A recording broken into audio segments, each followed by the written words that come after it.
There she is. All right. And I can see Hank, even though you're on mute.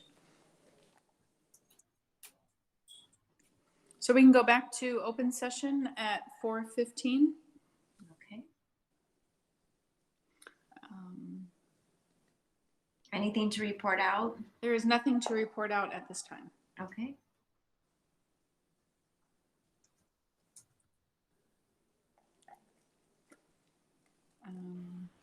Am I up? Yes, ma'am. All right. So the executive director's report. First, I'd like to make some introductions.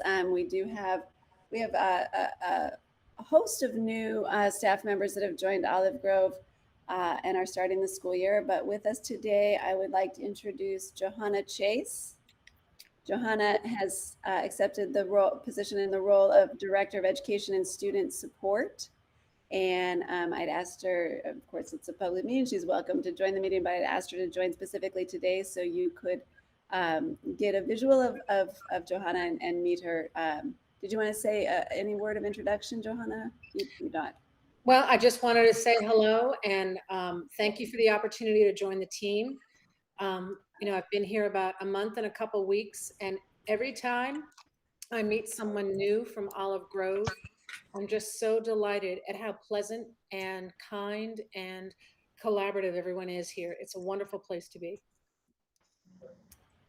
We welcome you. Thank you, Johanna. And then next, I'd like to introduce Tino Yaracheta, who I always apologize that if I'm mispronouncing your last name. Someday soon I will get it for sure. But Tino has joined in the role of HR manager. And we also want to welcome him here today. Did you want to say any word of introduction? Yeah, I just want to say I'm thankful to be a part of the board member meeting today. My name is Tino Yaracheta. You actually did a great job, Meg. Everyone butchers it, and you got it. You got it. I've been with Olive Grove Charter Schools as HR manager since June 21st, excuse me. And so far, it's been an amazing ride, and I look forward to working with you all. Well, welcome to the team. Thank you. Yes, thank you. And as I mentioned, you're welcome to stay, as of course it is a public meeting, and we welcome you to remain on the line. However, if you have other obligations, we'll all understand if you bow out at this time, but I'm sure you'll see them again in future meetings if I ask them to make presentations or bring some information to the board in the future. So thank you for being here today. Some other reporting items from the executive director's desk, so to speak. We are quickly approaching back to school. School starts on Thursday. We do plan to reopen our learning centers this fall or this Thursday with safety measures in place, such as the masks and student sign-ups and sign-in and some other details, which are actually on a plan that you'll be looking at later in the agenda. But we will be allowing for a fully virtual option for students and families who have that preference. So there will be in-person offerings as long as it's safe to do so. There will be fully virtual options and some combination thereof. We are not asking or requiring students to really commit to one sort of plan or another. The idea is that we'll allow fluidity to meet the students' needs. I did a survey just about a week or 10 days ago and asked the question about what the preference was at that moment. And a full 50% or almost approaching 50% of the respondents did indicate in that survey that they would probably opt for a fully virtual option at this time. So that's just a little interesting data fact. So we'll see once school gets off and running what we actually end up with in terms of who we see in our learning centers and who we see online. Our Learning Center staff did return to work this past Monday. They started that day with staff meetings in their own learning centers, and then they did work in their centers.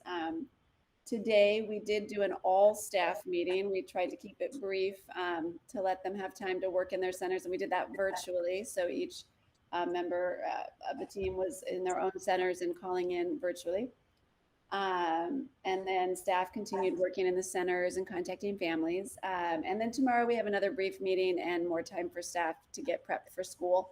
Thursday does start school, and we are doing some orientation sessions on that day. Friday, the students will jump right into their coursework in Ingenuity and Strong Mind and get off and running with that. And then next week, there's initial advisor meetings, the parent-student meetings with the teachers. And we'll start our Renaissance benchmark assessment, and it's just off and running. So we are hitting the ground running. Just a couple other update items. Over the summer, the legislature was busy with some new rules and things that went into effect.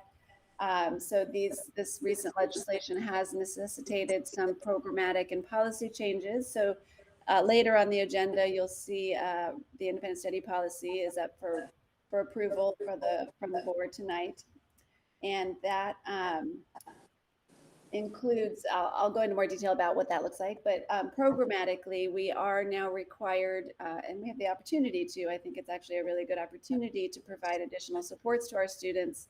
But it is implemented that we need to offer daily and weekly synchronous instruction to varying grade spans. So daily is the littler guys, TK to 3, and 6th to 12th graders are required to have weekly instruction. Synchronous instruction could be on a Zoom, it could be on a Hangout or in person. So we are implementing those things, and then they're required to have daily live interaction, not necessarily instruction, but interaction for our 4th through 8th graders. So we have a plan in place for implementing these programmatic changes. There also is going to be new language that will be reflected on our master agreements, which is a required document. It's sort of like the contract between the school and the student and the parent. So once, if the independent study policy is approved tonight, I will update the master agreement language accordingly, and we will have those re-signed in the new school year. The legislature did give us 30 days from the start of school to get those master agreements re-signed. So that was generous. Some really good news, and it's officially on our agenda and as a discussion item for you, but it falls under AB 130 and I just couldn't wait. We do get AB 130 did grant 2-year term extensions for charters like Olive Grove. So we were up for renewal in June of 2023, and now we are extended through into June of 2025, all 4 charters. So that's very exciting. It's great news. There was also AB 104, which was urgency legislation that went into effect over the summer, and that allows for students enrolled in last school year to make a request to have their letter grades changed to a pass-fail mark instead. It also set up some parameters for requests and conversations and consideration of student retention. And it also gave we need to give consideration for students who were 3rd and 4th year students last school year for the possibility to be excused from any graduation requirements that are in excess of the state's minimum. So we're going to be having our counselors in the coming days and weeks analyzing some transcripts and potentially having some conversations to see if there are any applicable students, again, who were 3rd and 4th year students last year who look like they might not be able to graduate. We might make some adjustments to reduce the courses that they need to take to graduate. And that is my executive director's report for the time being. Thank you. Thank you. That's a lot of good stuff. Anyone from the board have any questions for Meg? Follow up? And then Meg, you'll let us know how many students 3rd and 4th year might potentially change their curriculum. Sure. Yeah, I can prepare some data to let you know about that for sure. Okay. Anyone on the board have anything to report out on? Okay, I do not either, so we can move on to the financial reports. Okay, I'm just going to present, so it might take me a while.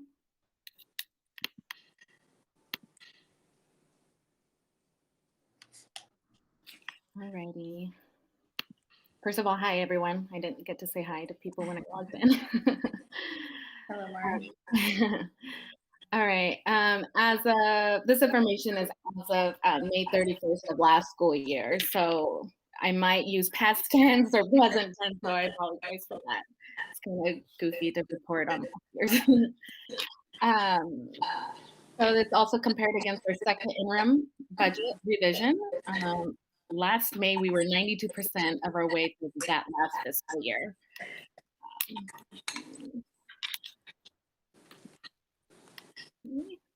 As of May of last year, our current actual revenues was 4.7 million against a budgeted 7.026 million, a variance of approximately 2.326 million.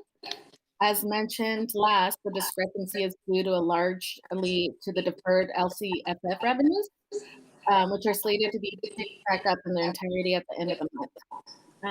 Another reminder is that Olive Grove will continue to receive the CARES and ESSER funds that are on reimbursement basis.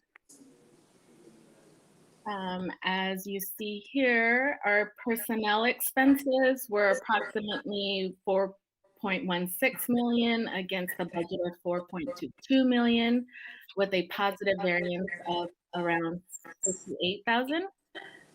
Operational expenses were 1.863 million compared to the budgeted of 2.173 million, with a positive variance of around 310,000. The total expenses were around 6 million compared to the budgeted of 6.396 million, with a positive variance of 366,000.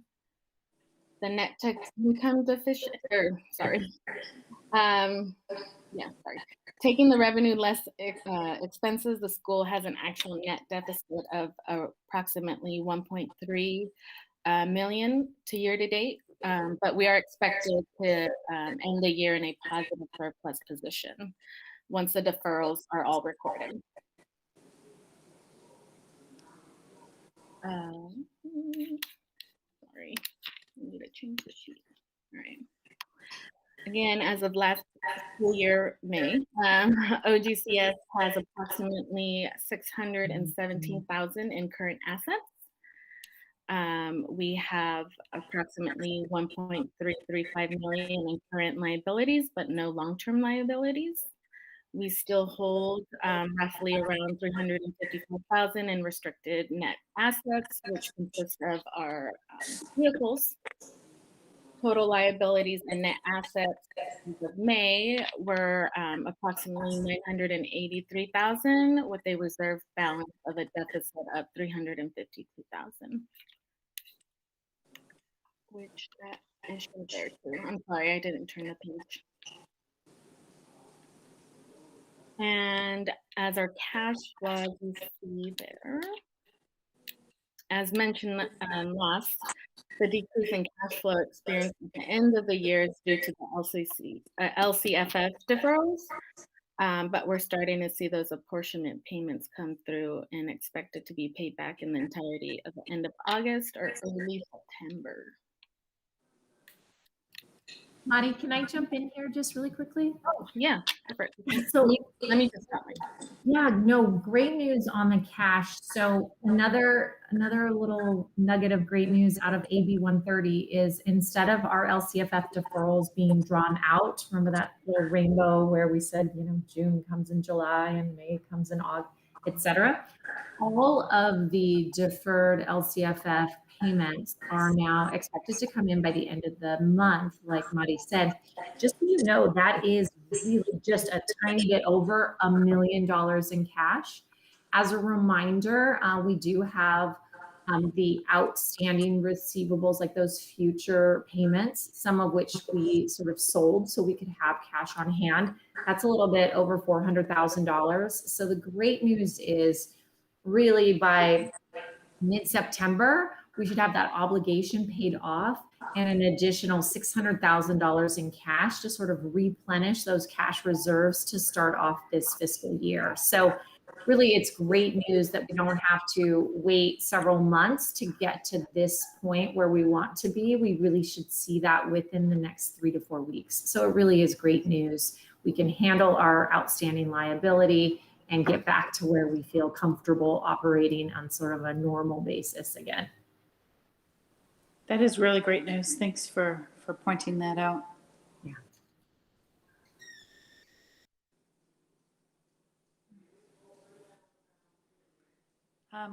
Any other questions or comments from the board members or really anyone at this point on the financials?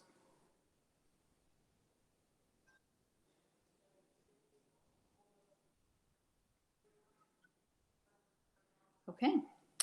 Hank, it looks like Hank's talking about you're muted, Hank.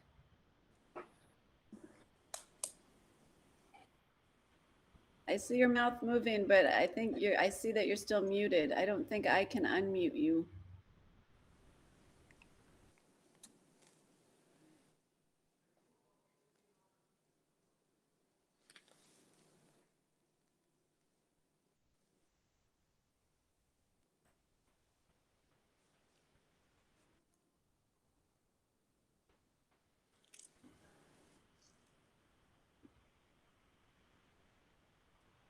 Okay, you can hear me now, right? Yes, sir. Could we get a copy of that document that was presented? It was interesting, but I'd like to have a copy so I could study it a little bit. I have no questions. It's a great job there. So if you could send a copy of the charts. Definitely, will do, Hank. Okay, thank you very much. Appreciate that. And thank you, Kristen, for all the work you do there. My pleasure. Mari helps a ton too. So it's a team effort for sure, Kate. Okay, so with that, I think we'll skip down to the action items on the agenda. So the first item is for the board to approve and ratify the compensation comparability study for the executive director position. So hopefully you all got that in advance, I know, and were able to review it. So I make a motion to approve the compensation comparability study for executive director. Am I doing this right? Yeah. Okay. Is there a second? I second. Thanks, Jackie. Any discussion on the compensation comparability study? All right, then Summer, take us through a vote.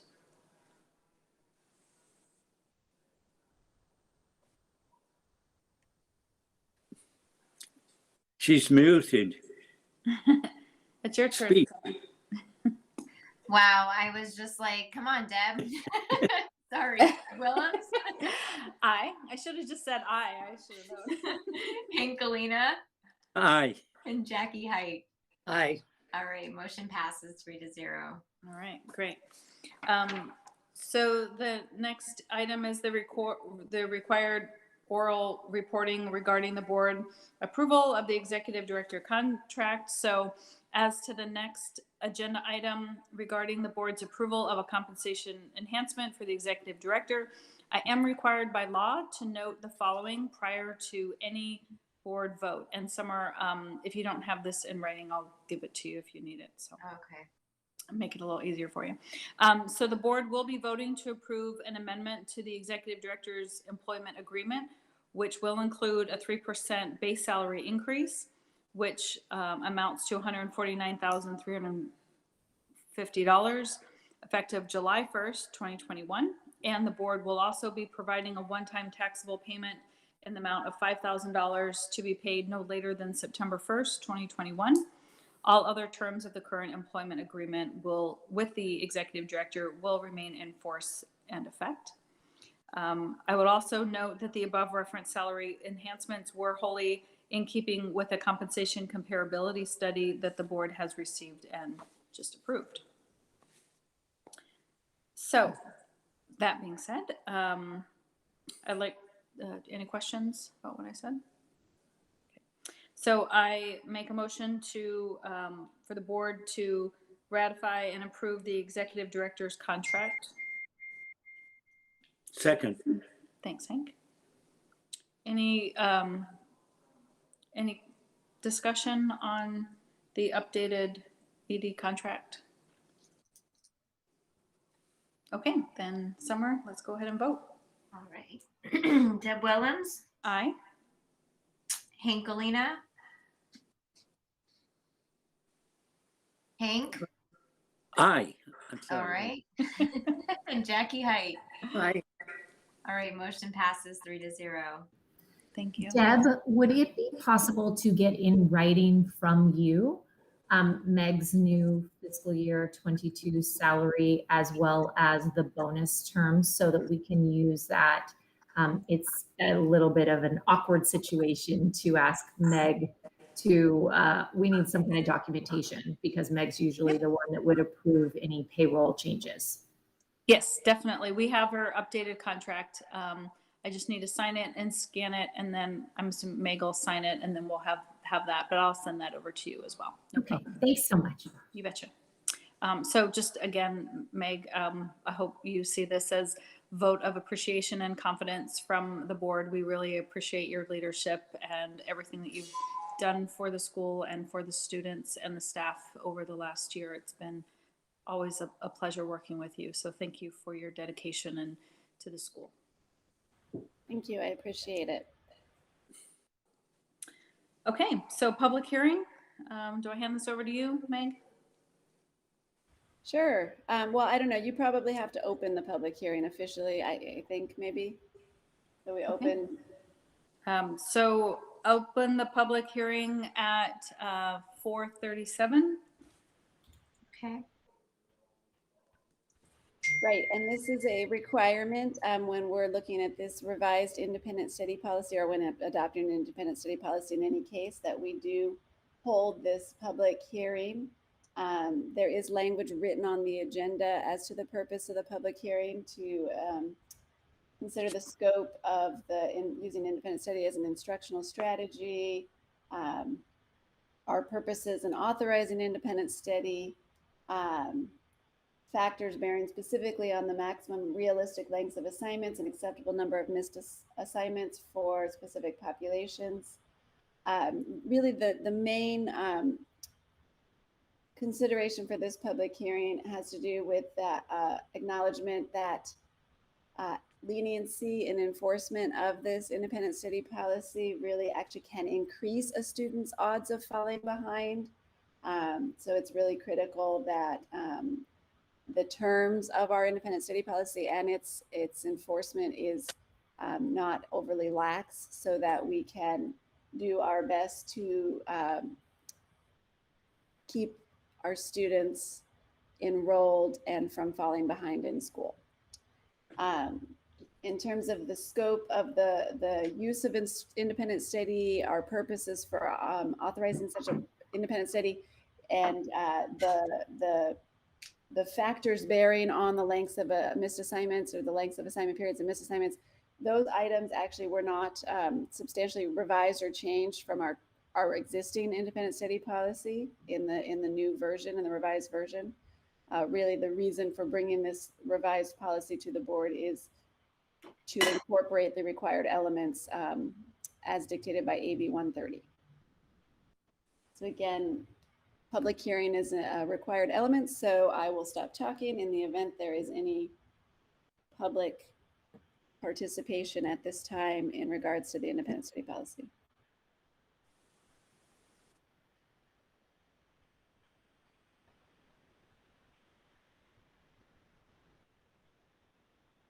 Madi or Summer, are there any indications of anyone who would like to? I just checked my emails and I do not see anything. No one has relayed any information to me on this end. Would anybody on the call like to make comment? There are several people on it. Okay, well, I don't see anybody unmuting themselves at this time to speak from the phone.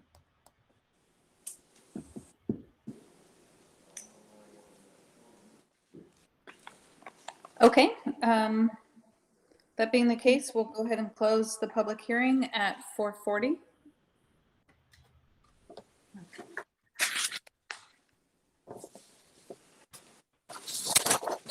Next agenda item is approval of independent study policy. I make a motion to approve the independent study policy. Is there a second? Second. Thank you, Hank. Meg? So as mentioned, the board shall consider this independent study policy, adoption of this independent study policy in accordance with the requirements of Ed Code Section 51747. This policy was revised and drafted in consultation with our legal counsel at Young Mini and Core. It does include the elements required by AB 130 for synchronous instruction opportunities, live interaction opportunities, assessing satisfactory progress, procedures for tiered re-engagement strategies, and plans for transition back to classroom instruction. Those things that I just mentioned there were highlights of the elements that were not in our previous policy that have been added to this one. Therefore, I recommend approval, given that it was vetted by legal counsel, and as far as I am aware, it meets all of the requirements of independent study law to date.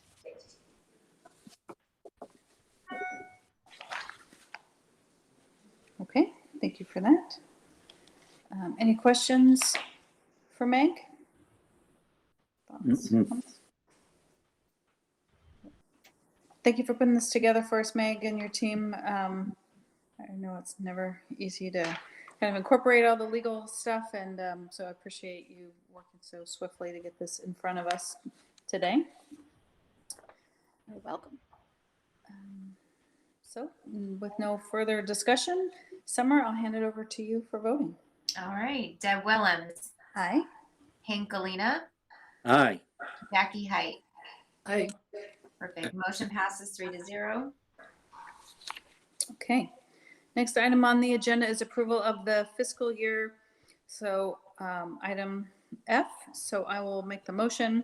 Make a motion to approve the fiscal year 2022 EPA resolution and report out of the fiscal year 2021 EPA expenditures as noted in item F1 through 4.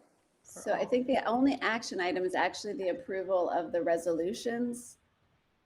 So could you amend your motion to, may I suggest that you amend your motion to approve fiscal year 2022 EPA resolutions? So not the 2021? Those are just informational item. The Okay. 21. Oh, and report out. I see. Yeah, so it's only the approval of the resolution that's an action item. Okay. Let me do it this way, Summer. I make my motion as it's written on the agenda. How about that? Okay. There's a second? Second. All right. All right, so included here are the fiscal year 21 report out of our EPA, which is the Educational Protection Account. Unless I'm saying that wrong, Kristen, please. I should have spelled that out, sorry. So included here are the fiscal 21 year report out of the EPA expenditures for each location. This information is presented as an informational item, and we will post this information to our website. Also included is the fiscal year 22 EPA resolution that must be board approved. So both components are combined into one document for each location. So what you're approving is the resolution. And again, the expenditures for last fiscal year are informational.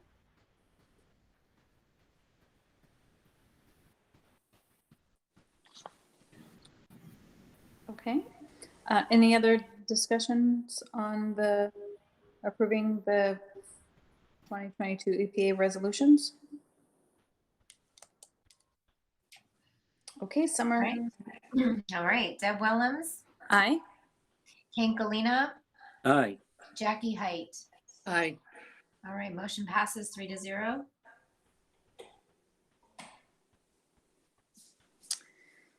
Okay, so I make the motion to approval of application for title funding and consolidation application, the Con App for the 4 learning centers. Is there a second? I second. Thanks, Jackie.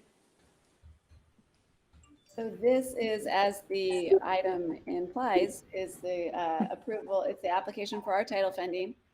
There are required elements, including some assurances, protected prayer certification.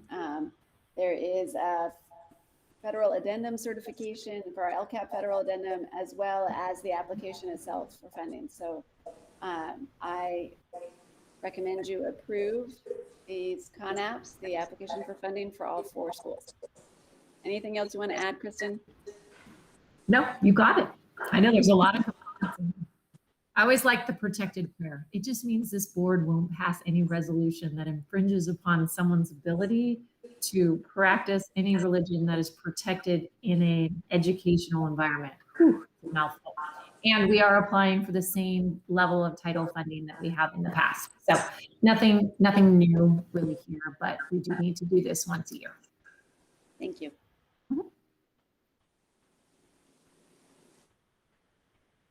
Okay.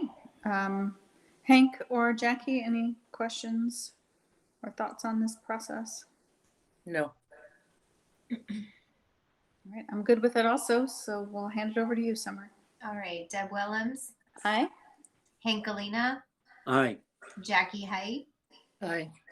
Motion passes 3-0. Thank you. Moving on to item H. So I make a motion to approve the revision to reserve calculation basis for transfer in OGCS Incorporated Fiscal Policies and Procedures, Section 305, Expenditures, page 8. All right. So Oh, wait, this, hold on. We have a Hold on, second. Meg. sorry. We need a second. That's okay. Hank or Jackie? Can we get a second, please? Oh, second. Okay, thank you. Thank you. All right, Meg, open it All up for discussion. So this, you may recall that we approved in January some updated fiscal policies and procedure in a rather lengthy document. Kristen brought it to my attention that our current policy outlines the use of 5% of the main LCFF revenues as the basis for our transfers to make sure we're getting the 5% minimum reserves required. But the CDE uses 5% of total expenditures as their benchmark. So it's possible that this disconnect is maybe what caused us to have to receive the fiscal corrective action notice and to do those plans last year. So it's my recommendation that we update this particular section, just that one. I actually crossed it out in red in the linked document. So just changing in the second to last paragraph, 5% of LCFF revenues to read instead 5% of total expenditures for reserves. Now, Jackie has an eagle eye and she has sent me some feedback on some of the grammatical things. So CSMC, I'm not sure where. So that is actually spelled out elsewhere in that long document, Jackie, but that's Charter School Management Corporation, which is the company that we contract with for our back office and our fabulous school business manager, Kristen. So that's CSMC. And yes, the governing board and the board of directors are one and the same. The terms are interchangeable, or they're used somewhat interchangeably. I thought doing was originally that governing board included the executive director.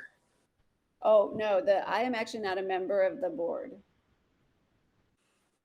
I'm sorry, what about the executive director and the board? I thought that in the the procedures that I reviewed many months ago, one that had to do with the board of directors, that it said that the governing board included the executive director. So the board of directors does not include you. And, That's correct. And the board of directors is the voting members. Correct. I'll go back and look at it again. Okay, yeah, but you seem to have the correct understanding that the board of directors is the voting members, and that does not include myself. Right. Okay. So again, that's the length. It was just the change from LCFF revenues to total expenditures to calculate the reserves. And as an FYI, we have not yet calculated these transfers for this year. I wanted the board to have the opportunity to review, discuss, potentially adopt what we believe is a more correct reflection of what CDE is looking for prior to us closing our books for fiscal year 21.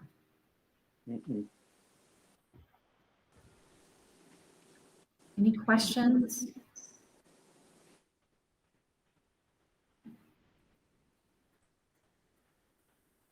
Okay. All right. Let's do Summer? roll call. Deb Willem, Aye. Hank Galena, Aye. Jackie Height. Aye. All right, motion passes 3-0. Thank you. The next item on our agenda, I make a motion to approve for approval of the safe return to in-person instruction plan. Is there a second? Second. Thank you, Hank. Hank. So this plan, not only is it a good idea as we're looking to welcome students back to our learning centers to have these plans in place, but it is actually also a condition of receiving some of the federal COVID funding. The ESSER 3 funding requires the adoption of a safe return to instruction, in-person instruction plan. It also requires that this plan is reviewed every 6 months. It requires stakeholder feedback, community feedback on the plan. So I did send this plan out for stakeholder feedback. I sent it out via email to staff. I sent a parent square message out to the school community, the parents and parents and guardians. And then I did actually also post it on our website. So there was a link from our landing page to be able to view and get to the survey to provide feedback. And I even posted it to Facebook on Olive Grove's Facebook page in case there was any members of the public that might peruse our Facebook page and wish to review our plan and provide the feedback. So I gathered the feedback via survey, and I did receive, I think it was 90 responses that completed the survey, which was great. And feedback was generally supportive and mostly spoke to personal choices. Like, I think I want to, I'm really happy to be able to do Olive Grove so I can keep my child at home, or I'm really glad to have the option to be sending my child back into the learning center more frequently. So most of the responses were generally supportive of the plan as written. Now, again, Jackie made the eagle-eyed discovery that it does say in this plan, I want to point out that at the time of the writing, so when I wrote this plan, and it does say this, that Santa Barbara County has not reinstated an indoor mask mandate, but of course that's changed since the time of the writing of the plan. So if you wish, I could remove that statement from the plan, but again, that's sort of in the introductory part. It's not necessarily part of the plan, but it does seem confusing that it says this plan, Santa Barbara County hasn't reinstated a mask mandate when they have. So if you would like to approve it and give me the direction to approve it, to change that wording, I can do so. Things change so quickly. They do. Yeah, I was just looked at it too, and there's a section where you're talking about if a member the different scenarios about coming back, and if a fully vaccinated person is in close contact with an individual who tests positive for COVID, they're not required to isolate unless they're symptomatic. But it looks like the CDC might be saying that now, even if you're vaccinated, you can spread the virus. So we might just think about reviewing this to the latest CDC guidelines more frequently than every 6 months and making updates as appropriate, because it might make sense to modify that based on that. Even if you're vaccinated, you could still spread the virus. So if you've been exposed, you could be asymptomatic but still infect somebody else, right? Right. So I'm trying to think of the best way to, it is such an ever evolving and quickly changing situation. I agree that, if the CDC guidance and the California Department of Health guidance changes, then we are going to immediately change to meet the current requirements. Meg, I've seen some of my other boards put a caveat on it instead of calling out what those current like guidelines are. Just say Olive Grove will follow current CDC guidelines regarding social distancing, masking, transmission, all of that kind of stuff. So then that way, regardless of what is going on the day in which something happens, your policy is still current. Otherwise, Yeah. you'd have to update it every day. Well, we could put, again, it's like at the time of this writing, this is what, that what we're going to do. But that it, like Kristen suggested, you could approve it with the addition of a caveat at the beginning that this plan will be, modified as dictated by state and federal guidance.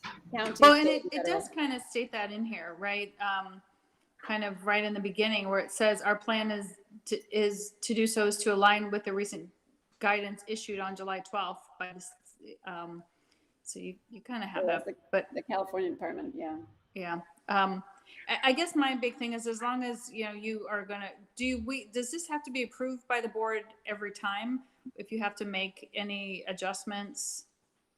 Well, I don't think it does. I think that if we had to adjust to comply with new guidance to protect the health and safety of our school population, we're going to do it. And I also think that you might recall that last July, and I didn't bring this back before the board, but last July that you did pass a resolution that gave me authority to make decisions that needed to be made related to COVID-19. Because it is such an evolving situation. So that didn't have an expiration date per se. It's only tied to COVID-19. It's not like I have the authority to make any and every decision. But so you did pass that resolution last July, which again, I feel gives me that authority that if I have to make a decision, that's what I was hoping. Yeah. I mean, sorry to cut you off, but that's what I was hoping, that you don't have to bring it back to the board if you need to make changes to align with this new, more information and CDC guidelines. So I think I would just ask, just review it probably more. It's going to have to be more than every 6 months, just to make sure that we're aligned. But I think if we could put in something about that caveat, right? Yeah. That, I think then. So what I suggest is that you'll approve it with the addition of a caveat that may be modified at any time to meet current requirements, public health and safety, in mind. I can word that more succinctly than I'm doing right this minute. Something to that effect would be perfect. Thank you. And then the other thing is, I think that really the every 6 months is like the federal funding requirement. So they're the ones that said we had to approve, the board has to approve this plan, and then it has to be reviewed every 6 months. But given the nature of this pandemic, that's just, you're right. It doesn't make sense to say, oh, well, we're just going to put this on the shelf. This is what we're doing for 6 months, no matter what. That just doesn't make sense. So we will revisit it. And also just to point out, this is the safe return to instruction, so like this sort of is like how we're heading into the school year, and it could change at any minute. Good point. Yes. Okay, I'm good. Hank or Jackie, any other thoughts or questions? All right. Deb Willems, Aye. Hank Galena, Aye. Jackie Height. Aye. Motion passes 3-0. Okay, a couple more fun COVID topics coming up. So I make the motion to approve an updated COVID-19 prevention policy. Is there a second? Second. Okay. Any key things that you want to point out on this, Meg? Well, the basic, this is a lengthy document. So this COVID-19 prevention program was adopted by the board in January. It is based on the model Cal OSHA template for this kind of a plan, a program. Cal OSHA did update their model template in June and changed some of the, there were some of the emergency regulations that changed over the summer. So this COVID-19 prevention program is reflective of the changes in the model template provided by Cal OSHA. Okay. So this one is really geared more towards the employees and the workplace environment as opposed to the students. That the students are really more addressed in the safe return to instruction plan. This is really more the workplace and the employees perspective. Okay.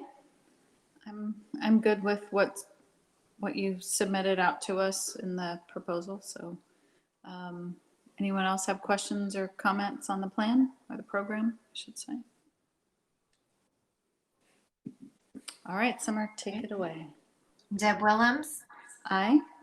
Hank Galena, Aye. Jackie Height. Aye. Motion passes 3-0. Okay, I make a motion to review and approve the COVID-19 vaccination policy. Is there a second? Second. Thank you, Hank. Any key things you want to highlight for us, Meg? Well, this one I actually did want to ask the board's input. The policy that I presented here, I did revise a few elements of it because when we first passed this policy back in March, we stated that we were not going to ask employees if they had been vaccinated. We weren't going to ask for proof of vaccination. Because at that time, the decision was made. Well, first we made the decision, the policy that I brought to you in March was that we were not going to require vaccination. And therefore, the counsel we got was that if you're not requiring it, then you shouldn't ask for vaccination status. Mm-hmm. But that has now changed. And now most employers are being encouraged to ask for vaccination status. We're in a little bit different place than we were even, a week ago in terms of the mask mandate, because there was a requirement at some point that if you wanted to be maskless indoors with other employees nearby, then you would have to show proof of vaccination. We would have to take a record of it to allow you to go maskless. Mm-hmm. Otherwise, you would have to wear a mask. So anyways, things have evolved again, of course. And so I updated this policy to only to say that to leave it that we are not requiring vaccination. However, those who voluntarily vaccinate will be asked to provide proof of vaccination. If they choose not to, then they will be treated as though they are not vaccinated, and they'll have to mask or do all those other precautions. I also updated it to put to remove Candy's name and to put Tino in the policy. However, I do want to just confirm with the board or confer if you are feeling that that we should or should not require employees to vaccinate.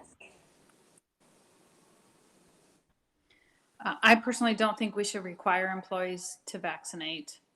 But I do. I think if employees are choosing to vaccinate and choose to disclose that to us, it would be nice to keep track of that, because there is some data that kind of shows once you get to a certain percentage, right, of the numbers look good in the community, and you've got a certain percentage of folks on site that have been vaccinated, then you could relax the mask mandates, assuming that the states relax theirs and all that good stuff. So it kind of sets you up as you go to the next phase. Hank or Jackie, do you have any thoughts on requiring our staff to vaccinate? I think as long as, the people that don't want to give record, as long as you're treating them as if they're not vaccinated, I'm fine with that. not making it mandatory. Yeah. I think that there's enough of the work that we do that we could do from home as well. So the face-to-face interactions can be limited as well.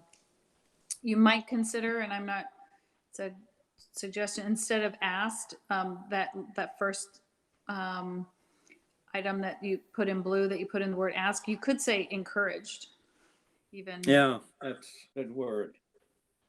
instead of you're asked to provide any proof of vaccine, you could consider changing it to encouraged to provide any proof of vaccine. And is that proof of vaccination is that going to be per center? The center directors will maintain that, or is it all going to be maintained with our HR manager? It will be maintained by the HR manager, but the center directors would be made aware if the time Mhm. came that certain, I don't know, privileges were allotted to people that had been vaccinated, such as going maskless, say. If we go back to that point, the center director would be made aware of which of the employees had provided that proof so they could be afforded those quote unquote privileges of being a vaccinated person. If we're going to, that term sounds kind of funny to say it in this kind of, yeah, I think you get my gist. And so we would track it at the DO in the human resources file. We'd keep a copy of their vaccination card or a screenshot of the thing that they can get online to show vaccination status. And again, the appropriate staff at each site would be made aware so that they could enforce any sort of different regulations for vaccinated versus people that haven't shown proof of vaccination. But I can change that wording if you'd like to approve this with that asked changed to encouraged. I am happy to do that. I'll just say on my perspective and the reason I presented this policy in this way without changing it to a mandate is similar to what you've said, is that I personally and professionally don't feel it's absolutely necessary to require vaccination at this time, primarily because of the fact that it's still the emergency use authorization. And I feel uncomfortable forcing individuals to make that, to take something that hasn't been fully FDA approved. That's my own personal opinion on the matter. But I do also want to point out that more and more places locally are requiring their employees to be vaccinated. I think you've all heard in the news across the state, Santa Barbara Unified, I believe, just passed their board passed a mandate to vaccinate. Santa Barbara City College. So it is, locally, as well as I just heard the Pentagon is thinking of having all military require vaccination. So it's growing that more and more, especially public employees, are being required to be vaccinated. So I feel obligated to make that point as well, that is, as I'm sure you're aware, all over the news. So so if I change that word asked to encouraged, are we satisfied with this policy as presented otherwise? I am. I am too. Okay, I'll make the note to change that to encouraged. Well, you haven't voted on it yet, but. And with that, should we do a roll call vote? Yes, please. Deb Willems, Aye. Hank Alina, Aye. Jackie Height. I All right, motion passes 3-0. Thank you very much. Next item on the agenda, I make a motion to review and approve the telework policy. Is there a second? Second. Thank you, Hank. Okay, this one, again, was a policy that was updated. Gosh, I think this one was originally approved back in May of 2020, so not long after everything got shut down.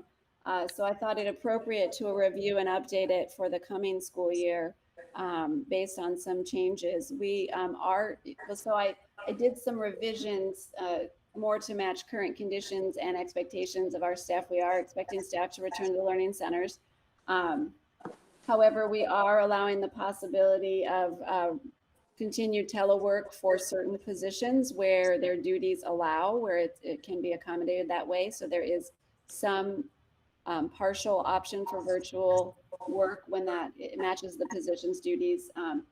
But also I thought it important to keep word in there, you know, that this telework policy could also allow for full closure if, you know, hopefully this never occurs again, but in the event we ever needed to close again for any reason that we could foresee or not foresee at this time, that that this policy should remain in effect. So again, some fairly minor revisions to the wording in the policy.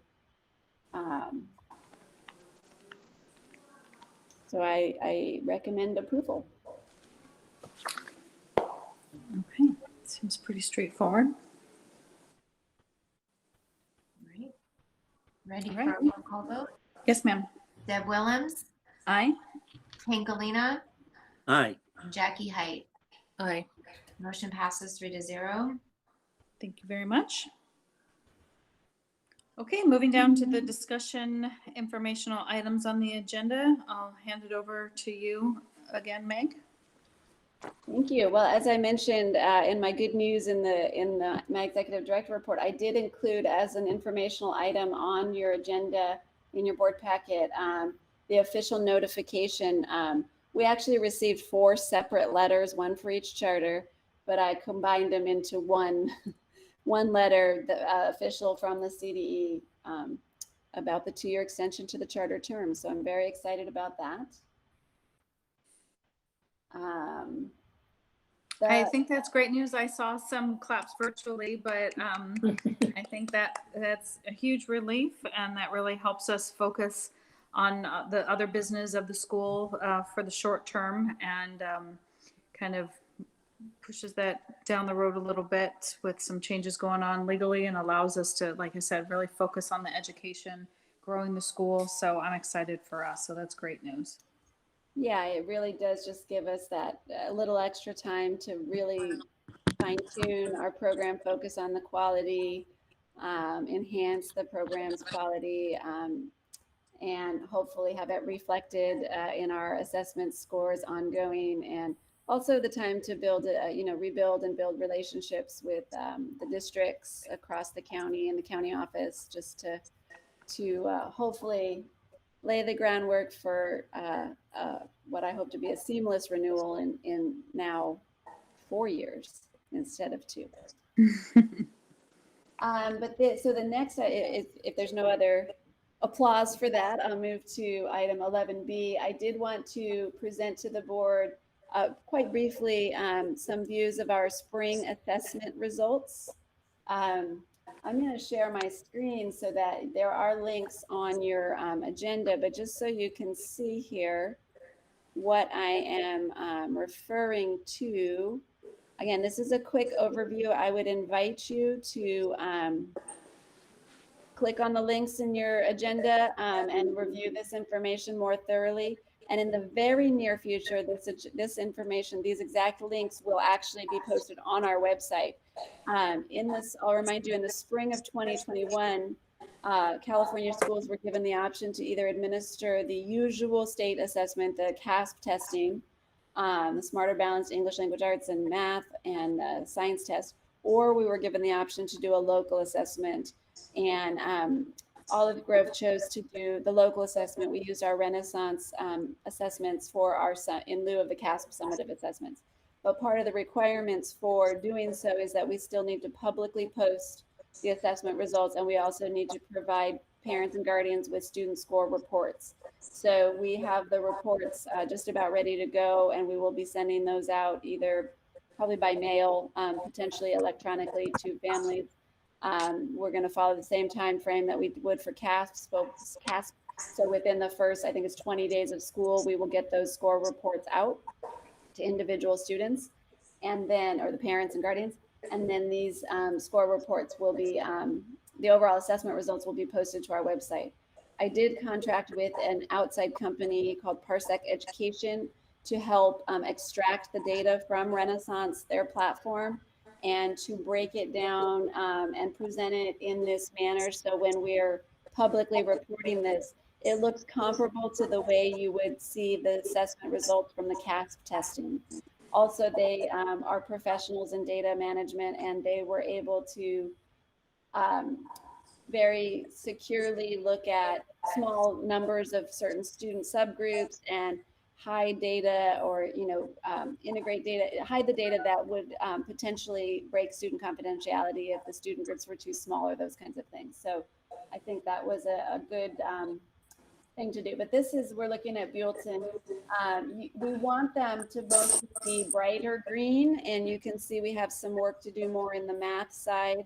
43% of our students are in Buellton were exceeding the standard, but by the same token, 50, what is that, 57, 50, almost 58% are not meeting, not even meeting that they're nearly met or not met at all. So that definitely is an indicator we have some work to do there. On the ELA on the left, so that's the overall reading results. The left one has a much happier bright green 50%, so standard exceeded, and even 81, so almost 82% either met or exceeded the standards for reading, and that's really exciting. That's a very positive result. And then just to show you, when you have time, if you do have time, you can go in and you can look at, this Buellton's not a great example because they have such a small, let me show you on a different one that has a larger student population.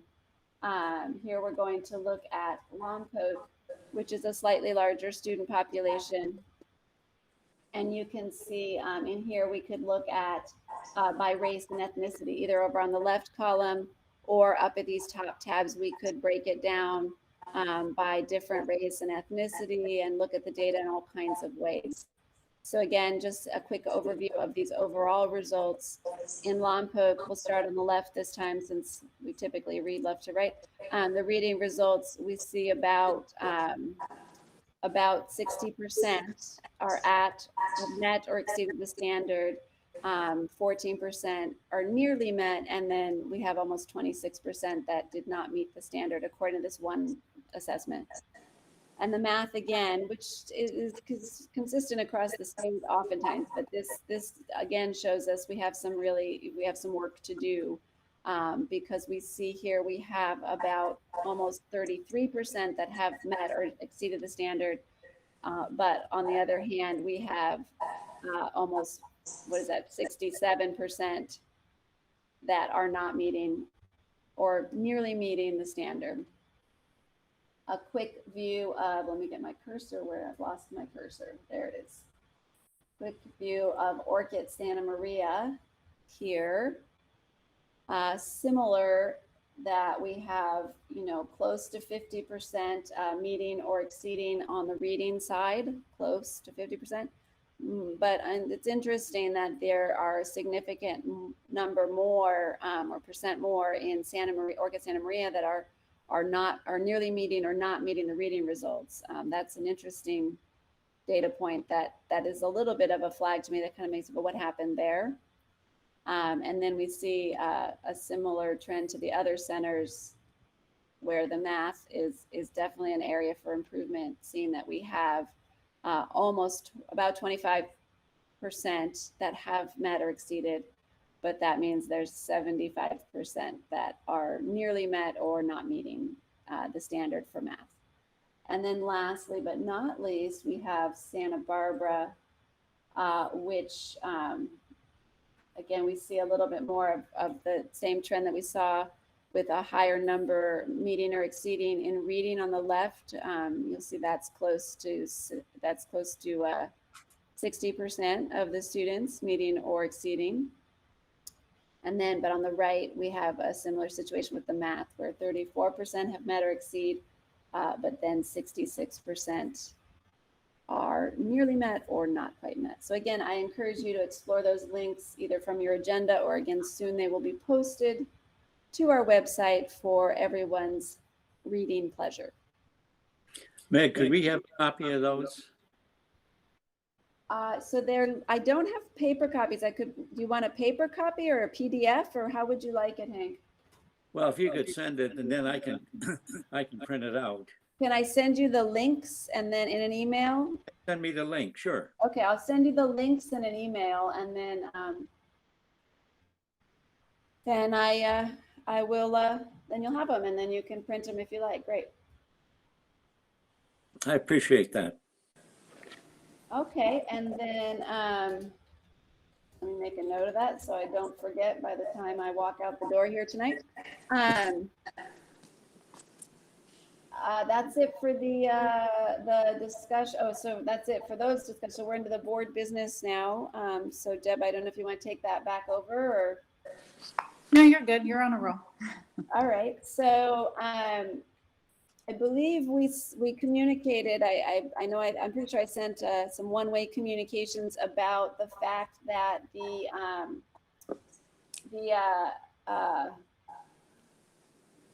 losing my words. That we have to start doing face-to-face, so we can't do virtual meetings, or at least not the majority of the board can't. Yeah. Right. So the emergency guidelines that allowed us to meet fully virtually like this, and lightened up some of the Brown Act requirements are being rescinded, and effective October 1st, we need to go back to some of the former Brown Act. We need to comply with the Brown Act. We need to fully go back to complying with the Brown Act. Excuse me. So basically, I did just reach out to the attorney to just double check what the requirements are, because we have centers across the county.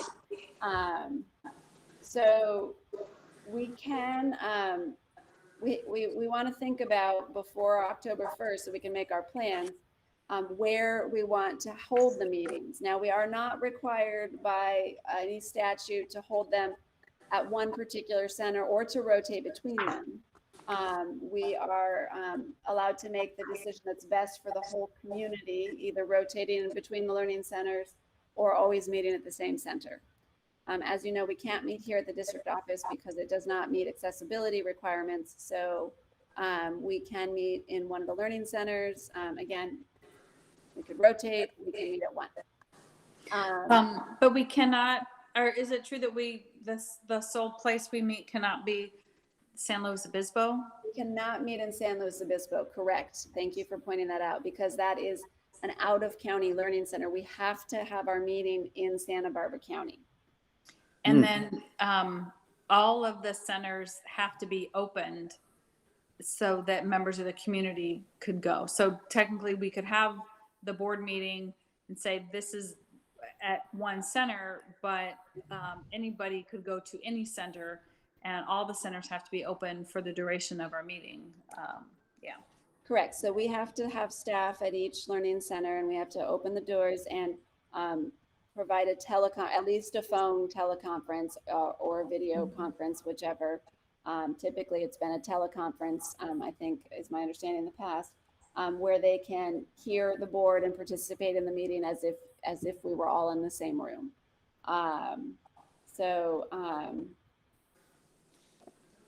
Meg, if I may, I have all of my boards are having this very conversation right now, right? It's very timely.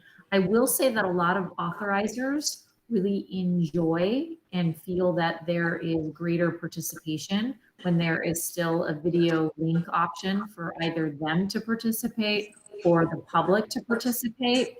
And so while it's not required, we're hearing some pretty strong encouragement, to use Deb's word from earlier, to maintain not just a call-in, but an option such as Zoom or Google Meets. And I have to assume with Deb being in Florida and us wanting to see her lovely face, that will be the case here. But for some of my schools, they hadn't really thought about how much more accessible these meetings can be for people than to not have to deal with childcare or driving or things like that to be able to participate. So I just wanted to share that. Yeah, and I think if the board is amenable to it, if we're going to have a teleconference available at each resource center, it might as well be a teleconference that's available anywhere, and anybody from the public could either go to the resource center, the learning center, and sit and listen to through the phone there, or they could call in as they do now. We do there is a requirement that the board members, we must have a core, let me look at this, a majority, the quorum requirement holds that a majority of the board members must participate from within SB County, but they do not have to be in the same place. They do not have to be at a resource center, and they do not have to be physically present at the Right. meeting location at all. But we do have to have a majority in SB County, Santa Barbara County. And wherever you're at has to be ADA compliant and be able to be a meeting location, and that address has to be posted on the agenda for the public to be able to come knock on your door at your house, if that's the case, and be able to attend the meeting. Right. Exactly. Yeah. So you cannot have a meeting from your car. As a board member, you must be in a physical location that any member of the public could access. And it needs to be, like Deb said, it needs to be posted on the agenda, address on the board agenda, and posted 72 hours in advance on our website, as well as at the location from where you are having your meeting. So if it's at your house, you have to post it in your front window. If you're in a hotel room, you have to post it, tape it on the front of the door for your hotel room, or I guess your hotel room. If you're, so you cannot do it moving in a car. Okay. Just to clarify. Do we have another voting thing? I have another Zoom meeting in about 10 minutes. I think we're almost to the end, Hank. We should So be done this, here I mean, pretty this quick. isn't necessarily something you need to decide at this meeting, but I think by the next meeting, we need to narrow it down so that, because for the October meeting, we need to have the place decided. Okay. So Deb, I'll leave it to you if you want to further the conversation now, or if you want to move forward. So my big question is, Hank or Jackie, are you able to start attending meetings in person? Oh, yeah. Starting up in October? Oh, yeah. That's not a problem. And do Yes. you have a preference if we meet at, do you want to take this as an opportunity to visit the different learning centers? Would you prefer if the meetings were in Lompoc or Orchid, or the other places, of course, are Buellton and Santa Barbara? Do you want to rotate through them, or would you prefer to just keep them all in the same place? For me, wherever the board wants to meet, that's fine with me. See, the next board meeting is September the 14th. Okay. We probably leave wouldn't for- start I the leave for- face-to-face ones until October. Yeah, because I leave, when's the next board meeting? September the 14th. Right. But Yeah, this that's good. doesn't take effect until it would be the October 12th that would be in person. Okay, because because I leave for Portland on the 15th. It's okay. Oh, well, okay, so do we need to consider moving the next date? When do you say that you leave? Are you not available on the 14th? Oh, no, I am available on the 14th, but not the 15th. Okay, good. So then the first meeting that it would take effect would be October 12th. That's the first in-person meeting will be October 12th. Yes, The September 14th meeting is a Zoom meeting. correct. Okay, super. I'm ready to go. So Meg, I would recommend for the October 12th that you have it at the Santa Maria Center. Because it's Good, yeah. and Orchid, it's easy to get to and accommodating. I was Yeah. going to say we're all used to it, but I realized that I'm the only one, and maybe Parisa, who had been, but Okay, well, so we'll take your recommendation. We'll plan for the October 12th meeting to be at the Orchid Santa Maria Center, and between, at the September meeting and again at the October meeting, we can revisit if we want to rotate or just hold them consistent. okay. Okay, So then the last thing, the only thing is the agenda, the proposed meeting dates. And I just made them the second Tuesday of the month. And this year, I went ahead and made one for every single month, just so that we didn't run into some of what we did last year, where I was trying to sprinkle them out a little more and we ended up having to. No. So there's one every month. It's the second Tuesday of the month. Is that, except for June, we have to do a public hearing on a different day than the LCAP adoption. So there's two in June. Are there Fine. any comments on these, or should we go with this agenda, this calendar for now? And then it meets all the requirements, deadlines, and all that kind of thing. Okay. Yeah, I would prefer not June 21st. It happens to be my birthday. So I love y'all, but I don't want to spend my birthday evening with you. So Oh, You won't take it personally. It's okay. Well, virtually, if we were in person, that'd be one thing, but virtually. But we Um, can adjust as we get a little closer, or if you want to move it out a day or something, I don't know. Well, so why don't we do it? Why don't we talk about that? Because we could move it up a week, but then I'd like to give, it's, anyways. Yeah. We can, let's leave the June ones TBD. Perfect. hmm The other thing we need to get on the agenda is the board training for Brown Act and conflict of interest. That's an annual requirement. Yes, and I was hoping maybe we could do that in one of the self-paced CSDC courses, but I need to double check that that meets that annual requirement if you each do it on your own self-paced time. And I didn't have time to double check that before today's meeting. So the other thing that's not included on here is an annual retreat if we wanted to do a retreat type meeting, which is not necessarily a requirement. So we want it. Usually, again, we did it in August because that was what was on the previous agendas, previous schedules. But my experience has been the retreat is usually late. It's either in the middle of the fall or more into like February if we want to look at that.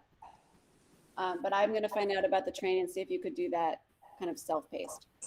I would prefer that. Yeah. Yeah, Meg, if you're unable to, I'm going to volunteer in absentia Tom Nichols. Boy, he gives a scintillating Brown Act conflict of interest PowerPoint at board trainings. Just saying, he's our man. If you can't do it, self-paced. Well, I'm glad to hear that because I mean we've had Wayne Strumper from Young Men in Core who's fabulous, but maybe it'd be fun to change up the voice. I mean, of the why person not, doing it. right? Yeah. Yeah. He loves to do that.